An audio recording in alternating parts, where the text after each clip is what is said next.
ഇതൾ. നാടോടി വിജ്ഞാനീയം. ഫോക്ലോർ നിർവചനം, സിദ്ധാന്തം, സമീപനം, വർഗീകരണം, പരിണാമം എന്നിവയ്ക്ക് പുറമെ കലയുടെയും രംഗവേദിയുടെയും സാഹിത്യത്തിന്റെയും തനത് സംസ്കാരത്തെ അടിസ്ഥാനമാക്കിയുള്ള ചോദ്യങ്ങളാണ് ഉദ്ദേശ്യം. 3 ഭാഗങ്ങളായി സിലബസിനെ തിരിച്ചിരിക്കുന്നു. നമുക്കൊന്ന് പരിചയപ്പെടാം. ഫോക്ലോർ നിർവചനം, സിദ്ധാന്തം, സമീപനം, പരിണാമം, നാടോടി കലാനിർവഹണം, അനുഷ്ഠാനേതര നാടോടി കലാനിർവഹണങ്ങൾ. വാമൊഴി വഴക്കം, ശൈലി, പഴഞ്ചൊല്ല്, കടങ്കഥ, മുത്തശ്ശിക്കഥകൾ, പുരാവൃത്തങ്ങൾ, ഐതിഹ്യങ്ങൾ, നാടൻ പാട്ടുകൾ. അനുഷ്ഠാനേതര നാടകങ്ങൾ: പറണേറ്റ്, പടയണി, മുടിയേറ്റ്, ധാരികവധം, രുധിരക്കോലം, തിറ, ഗദ്ദിക, ചിമ്മാനക്കളി, കോതാമൂരിയാട്ടം, തെയ്യം, ഭൂതക്കോലം, പൊറാട്ടുകൾ. ഫോക്ലോർ അഥവാ നാടോടി വിജ്ഞാനീയം. എന്താണ് ഫോക്ലോർ അല്ലെങ്കിൽ നാടോടി വിജ്ഞാനീയം? മനുഷ്യന്റെ കൂട്ടായ്മയുടെ പഠനമാണ്, അല്ലെങ്കിൽ കൂട്ടായ്മയിൽ രൂപം കൊണ്ടിട്ടുള്ള കലകളെക്കുറിച്ചുള്ള, അറിവുകളെക്കുറിച്ചുള്ള, പാരമ്പര്യത്തിന്റെ തനിമയെക്കുറിച്ചുള്ള, അതിന്റെ വേരുകളിലേക്കുള്ള ആഴ്ന്നിറങ്ങലുകളാണ് ഫോക്ലോർ അഥവാ നാടോടി വിജ്ഞാനീയം എന്ന് പറയുന്നത്. പലരും ഫോക്ലോറിനെ നിർവചിക്കാൻ ശ്രമിച്ചിരുന്നു. നമുക്ക് നോക്കാം. അലൻ ഡെന്റീസ് ഒന്നിലേറെ കാര്യങ്ങളിൽ പൊതു സ്വഭാവം പുലർത്തുന്ന വ്യക്തികളുടെ സംഘാതത്തെ കൂട്ടായ്മ എന്ന് നിർവചിച്ചു. വില്യം ആർ ബാസ്കം നരവംശാസ്ത്രപ്രകാരം മിത്തുകൾ, ഐതിഹ്യങ്ങൾ, നാടോടി കഥകൾ, പഴഞ്ചൊല്ലുകൾ, കടങ്കഥകൾ തുടങ്ങി പല രൂപത്തിലുള്ള കലാ സൃഷ്ടികളെയാണ് ഫോക്ലോർ എന്ന് സൂചിപ്പിക്കുന്നത് എന്ന് നിർവചിച്ചു. ജോനസ് ബെയ്ലി നാഗരിക ജനതയുടെയും പ്രാകൃത ജനതയുടെയും പരമ്പരാഗത സൃഷ്ടികളെ ഫോക്ലോറിൽ ഉൾപ്പെടുത്തിയിരിക്കുന്നു. ഗദ്യരൂപത്തിലോ പദ്യരൂപത്തിലോ നിർമ്മിക്കപ്പെട്ടവയാണിവ. അതിലുപരി ഫോക്ലോർ ഏതെങ്കിലും ഒരു ജനതയെക്കുറിച്ചുള്ള ശാസ്ത്രം മാത്രമല്ല, പാരമ്പര്യ ജനതാശാസ്ത്രവും നാടൻ കവിതകളുമാണ് എന്ന് നിർവചിച്ചു.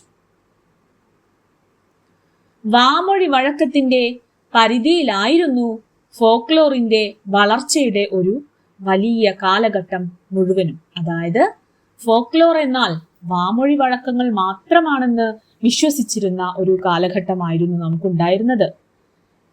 പിന്നീട് ഫോക്ലോറിന്റെ വ്യാപ്തി വർദ്ധിക്കുകയുണ്ടായി.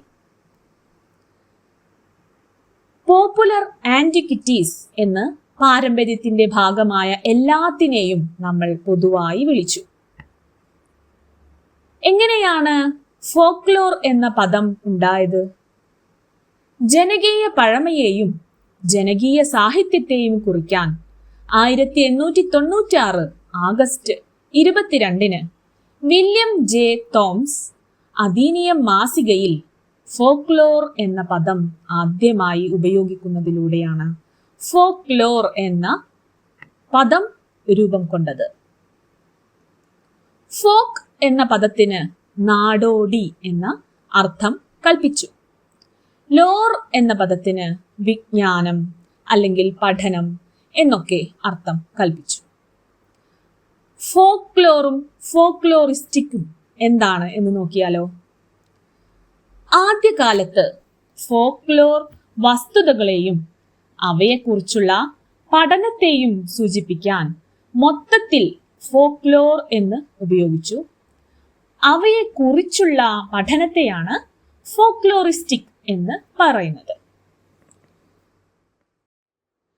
ഫോക്ലോറിനെ പഠിക്കാൻ പലരും പല സിദ്ധാന്തങ്ങളും ആവിഷ്കരിച്ചു. ഏതൊക്കെയായിരുന്നു അവ? പ്രധാനപ്പെട്ടവ നമുക്ക് നോക്കാം.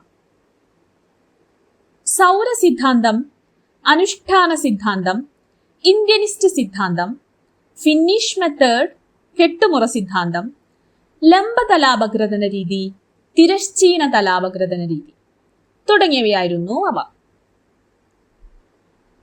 മാക്സ് മുള്ളറാണ് സൗര സിദ്ധാന്തം ആവിഷ്കരിച്ചത്. അദ്ദേഹം പറയുന്നത് സൂര്യനെ അല്ലെങ്കിൽ സൂര്യൻ എന്ന ഒരു കഥാപാത്രത്തെ കേന്ദ്രീകരിച്ചാണ് പുരാവൃത്തങ്ങൾ നിലനിൽക്കുന്നത് എന്നായിരുന്നു. അദ്ദേഹം ഗ്രിം സഹോദരന്മാരുടെ പഠനത്തെ മുന്നോട്ട് കൊണ്ടുപോവുകയായിരുന്നു. ആരാണ് ഗ്രിം സഹോദരന്മാർ? ഫോക്ലോർ എന്ന വിജ്ഞാന ശാഖയുടെ ഉപജ്ഞാതാക്കളായി തന്നെ കണക്കാക്കുന്ന ഗ്രിം സഹോദരന്മാർ തങ്ങളുടെ ജർമ്മൻ ഭാഷയെക്കുറിച്ചുള്ള പഠനത്തിന് ജർമ്മൻ നാടോടി കഥകളെ ഉപാദാനങ്ങളായി സ്വീകരിച്ചിരുന്നു. താരതമ്യ പഠന രീതിയാണ് ഈ പഠനത്തിനായി അവർ സ്വീകരിച്ചത്. ഈ ചിന്താധാരയെ മുന്നോട്ട് കൊണ്ടുപോകുന്ന രീതിയിലായിരുന്നു മാക്സ് മുള്ളറുടെ പഠനങ്ങൾ. ജർമ്മൻ ഇന്ത്യൻ പുരാവൃത്തങ്ങളുടെ ആദ്യ രൂപങ്ങൾ കണ്ടെത്തുകയാണ് തന്റെ ഗവേഷണത്തിലൂടെ മുള്ളർ ചെയ്തത്. അങ്ങനെ പുരാവൃത്തത്തിന്റെ ഉൽപ്പത്തിയെക്കുറിച്ചുള്ള സിദ്ധാന്തം അദ്ദേഹം രൂപീകരിച്ചു. അനുഷ്ഠാന സിദ്ധാന്തം.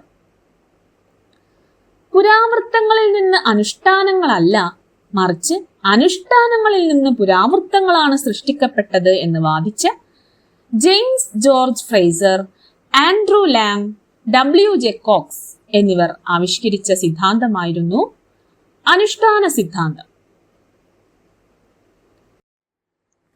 ഇന്ത്യനിസ്റ്റ് സിദ്ധാന്തം. ലോകത്തുള്ള എല്ലാ നാടോടിക്കഥകളുടെയും ഉൽപ്പത്തി ഇന്ത്യയിലാണെന്ന് വിശ്വസിക്കുന്ന ഈ സിദ്ധാന്തം രൂപം കൊടുത്തത് തിയോഡർ ബെൻഫെയാണ്. നാടോടിക്കഥകളുടെ ഉത്ഭവവും വ്യാപനവുമാണ് ഈ സിദ്ധാന്തത്തിന്റെ കാതൽ. ജർമ്മൻ ഫിലോളജിസ്റ്റും സംസ്കൃത പണ്ഡിതനുമായിരുന്നു അദ്ദേഹം. പാഠഭേദങ്ങളോടെ നിലനിൽക്കുന്ന ഓരോ കഥയും ഓരോ സ്ഥലത്ത് ഓരോ സാഹചര്യത്തിൽ ഉണ്ടായതാണെന്ന് അദ്ദേഹം വിശ്വസിക്കുന്നു. ബെൻഫെയുടെ പഠനങ്ങൾ പഞ്ചതന്ത്രം കഥകളെ കേന്ദ്രീകരിച്ചായിരുന്നു നിലനിന്നത്. പഞ്ചതന്ത്രം കഥകൾ ജർമ്മൻ ഭാഷയിലേക്ക് വിവർത്തനം ചെയ്യുന്ന സന്ദർഭത്തിൽ അദ്ദേഹം ദേശാന്തര ഗമനം എന്നൊരു സിദ്ധാന്തം മുന്നോട്ട് വെക്കുന്നു. ലോകത്തുള്ള എല്ലാ നാടോടിക്കഥകളുടെയും ഉൽപ്പത്തി ഇന്ത്യയിലാണെന്ന് വിശ്വസിക്കുന്ന ഈ സിദ്ധാന്തം ഇന്ത്യയിൽ ഉത്ഭവിച്ച പഞ്ചതന്ത്രം കഥകൾ പേർഷ്യയിലൂടെ യൂറോപ്പിൽ എത്തിച്ചേർന്നു എന്ന് സ്ഥാപിക്കുന്നു. Finnish method. ഒരു കഥ പ്രചരിച്ച സ്ഥലവും അല്ലെങ്കിൽ അത് ഉത്ഭവിച്ച ഇടവും അത് വ്യാപിച്ച വഴിയും കണ്ടെത്തുക എന്നതായിരുന്നു ഈ രീതി. ബെൻഫെയുടെ ആശയത്തെ കേന്ദ്രീകരിച്ചുകൊണ്ട് ഫിൻലൻഡിലെ ഗവേഷകർ നാട്ടറിവിന്റെ അപഗ്രഥനത്തിന് ഏർപ്പെടുത്തിയ പുതിയ സമ്പ്രദായമായിരുന്നു ഇത്.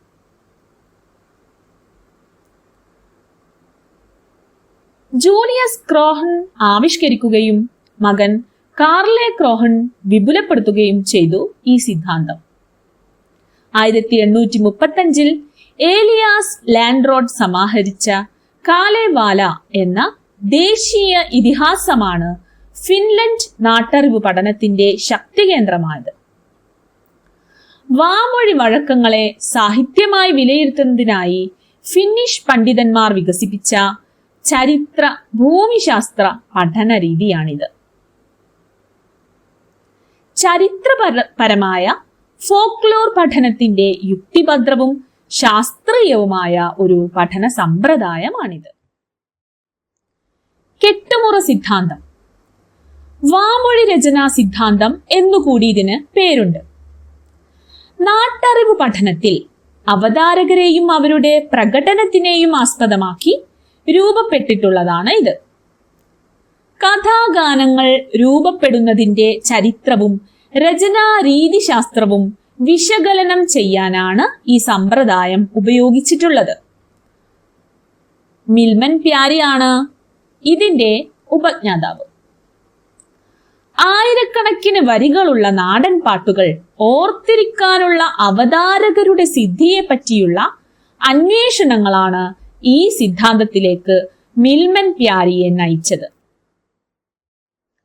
സംസ്കാര വ്യാപന സിദ്ധാന്തം അഥവാ ഡിഫ്യൂഷനിസ്റ്റ് തിയറി സാംസ്കാരിക നരവംശ ശാസ്ത്രജ്ഞന്മാരുടെ മറ്റൊരു സിദ്ധാന്തമാണിത്. സംസ്കാരം ഒരു ഭൂമികയിൽ നിന്നും മറ്റൊരു ഭൂമികയിലേക്ക് വ്യാപിക്കുന്നു എന്നവർ വിലയിരുത്തി. ഫ്രാൻസ് ബോവാസ് ആണ് ഇതിന്റെ വക്താവ്.